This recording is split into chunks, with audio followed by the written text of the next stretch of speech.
mic check, please. Hey everybody, welcome back to the Ducks Unlimited podcast. I'm your host, Chris Jennings. I'm your host, Dr. Mike Brazier. My name is John Gordon. I'll be your host. And I'm your host, Katie Burke.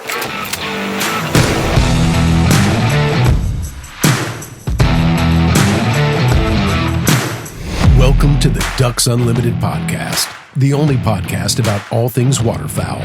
From hunting insights to science-based discussions about ducks, geese, and issues affecting waterfowl and wetlands conservation in North America.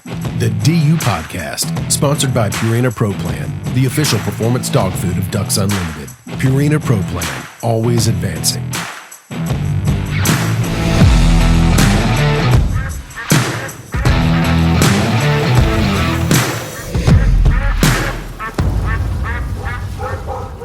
Hey everybody, welcome back to the Ducks Unlimited podcast. I'm your host, Chris Jennings. Joining us today from Ducks Unlimited Canada is Dr. Scott Stevens. Scott, how are you?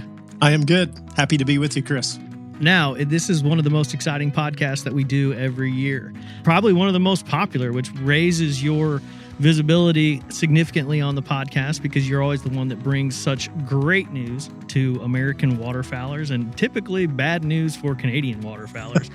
But what we're here to talk about is this significant winter weather that has really hit the prairie pothole region hard, cutting through the Dakotas across the north, section of the United States. But before we get this started, go ahead and explain you just showed us an image of what your front, yard looks like. Go ahead and explain how this whole weather system came about up there for you guys. Yeah, well, I would say this is the first dose of cold weather that we've had. I would say we've had kind of an unseasonably warm fall to date, but last night that changed and we got a system moving through and we had snow on the ground when I got up this morning.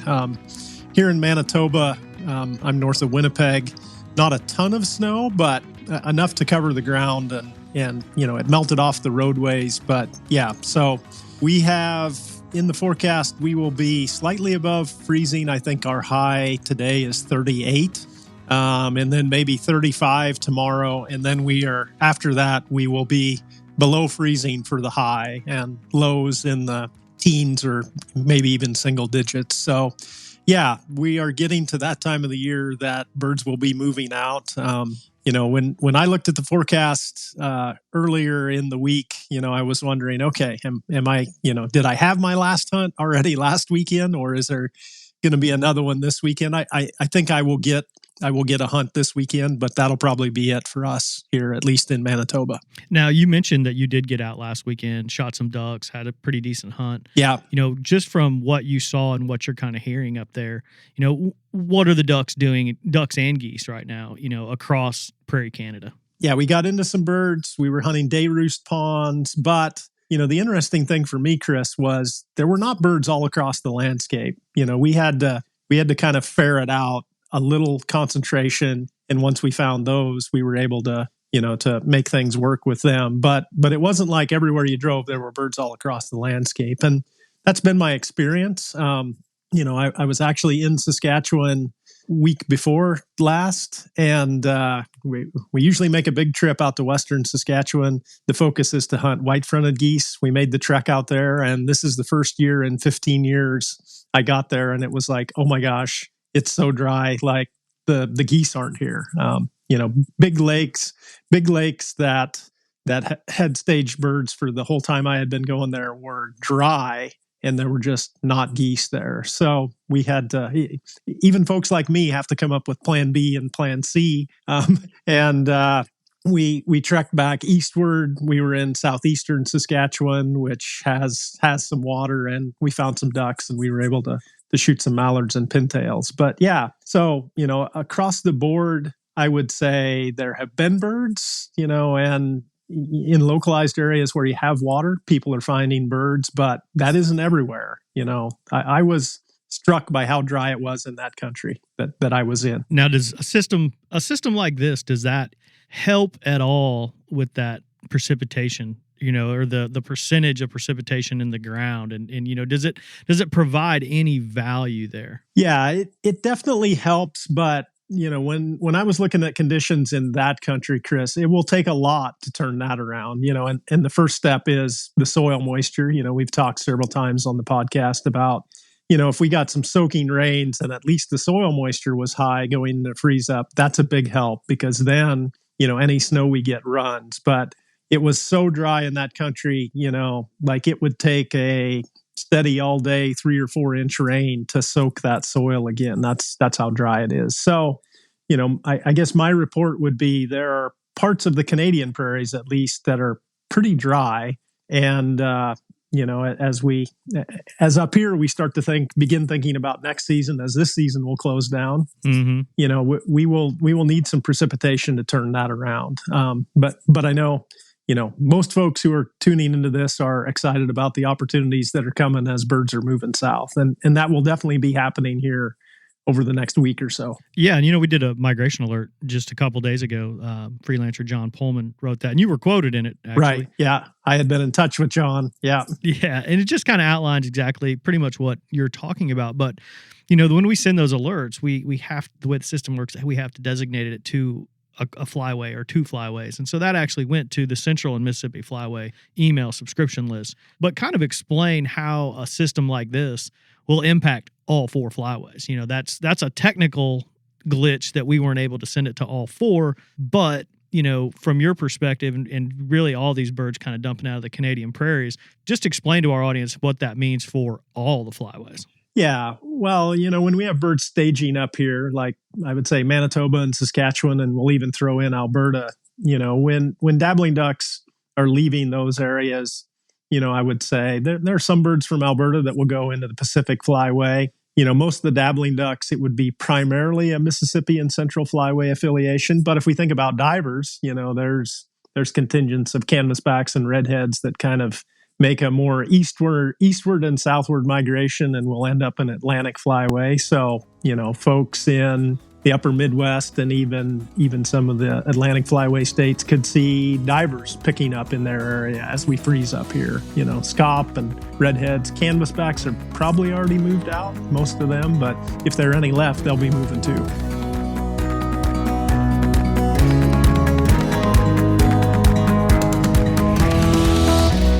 Stay tuned to the Ducks Unlimited podcast, sponsored by Purina Pro Plan, after these messages.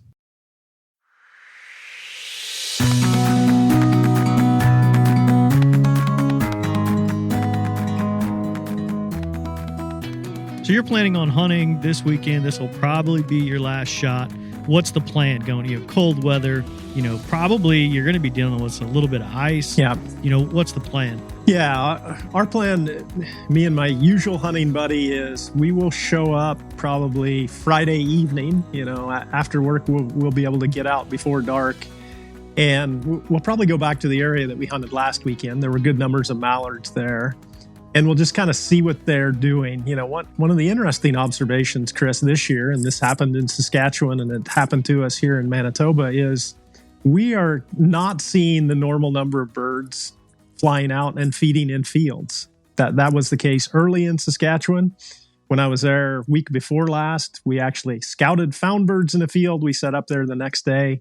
They didn't really come to the field. They were instead hitting water. Now, my hypothesis on that was that at the time, conditions were warm enough. I mean, we were sort of, highs in the 60s or 70s during the day.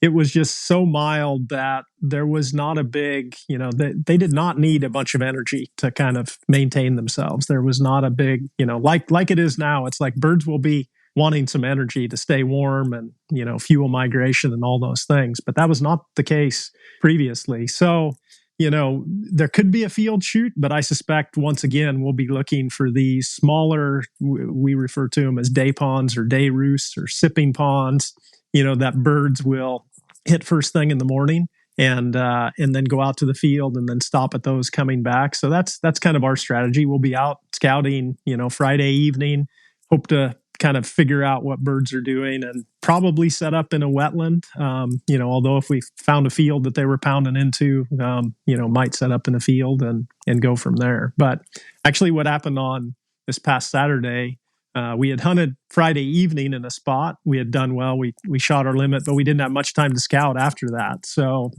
we came out Saturday morning right at sort of sunrise, quickly found a bunch of birds dumping into a day pond. We were able to get permission. We went in there that morning. In fact, we were set up at 9 a.m. and by 11, we had shot 16 mallards. So, even kind of showing up at daylight and figuring out what birds were doing, we were able to put it together. But like we discussed, this will probably be our last opportunity to do that. I have definitely seen situations. There were a number of years ago that I did a hunt up here. I found a cornfield that birds were going into. I found it in the morning, so I thought, well, I'll go do an afternoon hunt there. When I drove out there, the birds were still in the field, and they were very hesitant to get out of the field. In fact, I pulled out in the field. They got up from the area that they were feeding in. I set up my decoys, and then, as I drove to park the truck, they finally left the field. And my explanation for that is they know the end is coming. They're looking to pack on all the energy and fuel up for a big jump in migration. And, after we were set up, they trickled back there. We shot our mallards. It was just my son and I on that day, shot our 16 mallards. And as we were picking up, birds were landing in the field around us. So, there was clearly, a big drive to get that energy on board. And then, I suspect they were probably gone the next morning. So we could have those situations happening right now. So were the mallards you shot last weekend, were they pretty colored up? They're getting, Yeah. I was going to say by now those things should be. I've seen a lot of pictures from guys who went to Canada this season, and they always post their pictures of their brown. It's just like a big pile of brown birds. Right. Can't tell what's what. Yeah. But I figured this late, you're going to get some pretty color on some of those birds. Yeah. That's awesome. Yeah. No, they were colored up nice. There were a couple that, we had come in and were squinting. It's like, I think that might be, kind of an immature drake that is just now getting colored, but most of them were really nice looking greenheads. And, kind of the measure of when that usually happens up here is around Canadian Thanksgiving, which is kind of first week in October. So yeah, we've had mostly colored up birds for, several weeks now. So yeah, they will be looking nice as they come south. Yeah. Now, as we describe this, this is kind of our big hurrah for North American or American hunters, I should say, that Canadian prairies are going to freeze. Yeah. The assumption is all the ducks are leaving. That's not necessarily the case. I mean, the birds just don't completely disappear. You'll still hold some pockets of ducks and geese on larger bodies of water, correct? Yeah, that's right. It takes longer. I've discovered up here, it takes longer than you think it would of having those cold temps to really lock everything up. And, and there would still be options for, moving water if there are river systems, creek systems that birds can get into. They can hold out for a while. I would say the big key here is they're likely to hold out longer if we don't have the snow cover, because then there's food accessible in the fields. But, we got a little dose of snow. It's kind of melted off here where I am, but I know I got pictures from my hunting buddy in western Manitoba, and there was closer to like 5 or 6 inches out there. So that is not likely to go away, in the next couple days. And so, it will take a few days of those cold temps for even the big water to lock up. So, like I said, it won't happen by this weekend, but, by a week from now, everything will be locked up and, save some really unusual holdout birds hanging out on a river or, something that's, warm water from some power plant or something like that. Most of the birds will be headed out. Yeah, I think I just wanted to set that tone. We make it sound like it's just like a one-day deal and they're all gone. Right. You're not ever going to see a duck. So I just wanted you to explain that kind of to our listeners. But yeah, I mean, this is an exciting time. I mean, I looked, I don't know, probably 5-6 days ago, and I have one of the cities on my app, my weather app is Saskatoon, and I constantly watch that and I'm waiting. And then and I literally walked into my boss, Matt Young's office, like Monday, and I'm like, hey, like, look at this 10-day weather. And it's like in Saskatoon, it just goes to like 23 and then it just stays. Yeah. I think they had one day that they're above in the 10-day that they were even above freezing, and it might have been today. So that's definitely an indicator of migration for us. That's kind of thing that we're looking for. And I know that it's a sad time for you, but a pretty happy time for some of us. So. Right. Yeah. No, I can definitely appreciate that. So, some folks are just thinking about getting started, right? Seasons in mid-latitude states are just opening up and they're looking for that push of birds. So, I would say there is likely to be a movement of some birds this weekend, but they all won't be gone from here by this weekend. It will take into next week before the final birds are pushed out. So there'll be a movement, I would say this weekend and into next week. Awesome. Yeah. As I go through and we have a Wisconsin alert today. We have a New York alert, and they're all, everyone's kind of talking about over the course of the next 4 or 5 days, we should be picking up birds. So that sounds like, even those people don't have PhDs in waterfowl ecology, but they have an idea that it sounds like you can back that claim up. So that's awesome. Yeah, I'd say that's consistent with my prediction too. Although it was interesting, Chris. I know when I was out on my trip out west, I touched base with my wife and I said, "Yep, no geese here," and I was with friends who also happened to work for DU down your way. So there were 3 of us. And she said, "Well, if you 3 can't figure out what the ducks and geese are doing up there, then you're probably in deep trouble." So yeah, if you guys don't know what's going on in the prairies, we are in big trouble. So that's hilarious. Yeah. And although it was a struggle, we did finally figure it out and found some birds. So maybe that's a little credibility for us.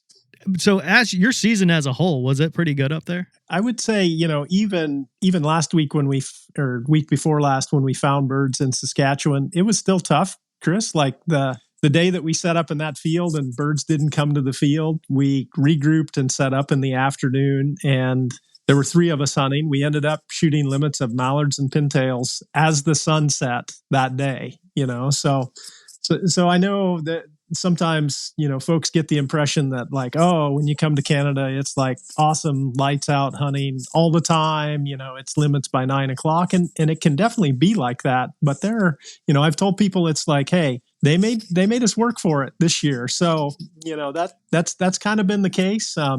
This past weekend, it was very good hunts, and, it was picking nice plumed up drakes, and 2 of us shooting 16 greenheads. So that was pretty good, but that's not been the case all year. I had good hunting for blue-winged teal early on, but yeah, it's been tough. They've made us work for it this year, I would say. Nice. Yeah. I mean, that's pretty much exactly what I heard from most people who spent some time up in Canada this year. I know a group of guys that go up and hunt just for snow geese, and they had their worst year ever. And then I talked to other guys who have gone up there, and they're like, yeah, it was our best year for geese. So it's like, it's a mix, and it sounds like everyone pretty much had to work for it a little bit. So yeah, and somebody I think said, well, if it was easy, you guys would lose interest. And after this year, I kind of went, well, I could take a few more easy days where everything worked like it was supposed to. But yeah, they're right. A little struggle isn't bad for us. So no, not at all, not at all. If it was easy, that'd probably be big trouble for the ducks too. Yeah, that's right. Exactly. Well, Scott, this has been fantastic. It's a great update. It's always a fun time of year.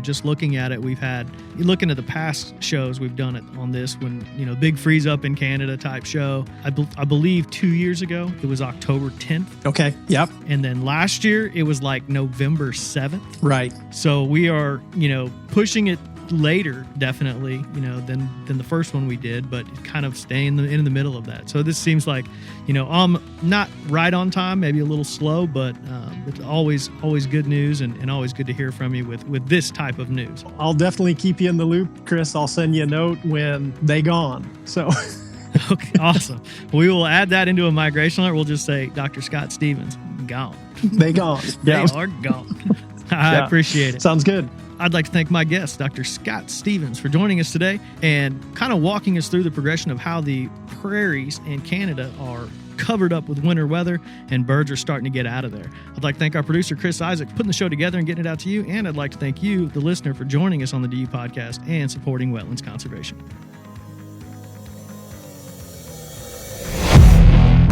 Thank you for listening to the DU Podcast, sponsored by Purina Pro Plan, the official performance dog food of Ducks Unlimited. Purina Pro Plan, always advancing. Be sure to rate, review, and subscribe to the show, and visit ducks.org/DU Podcast.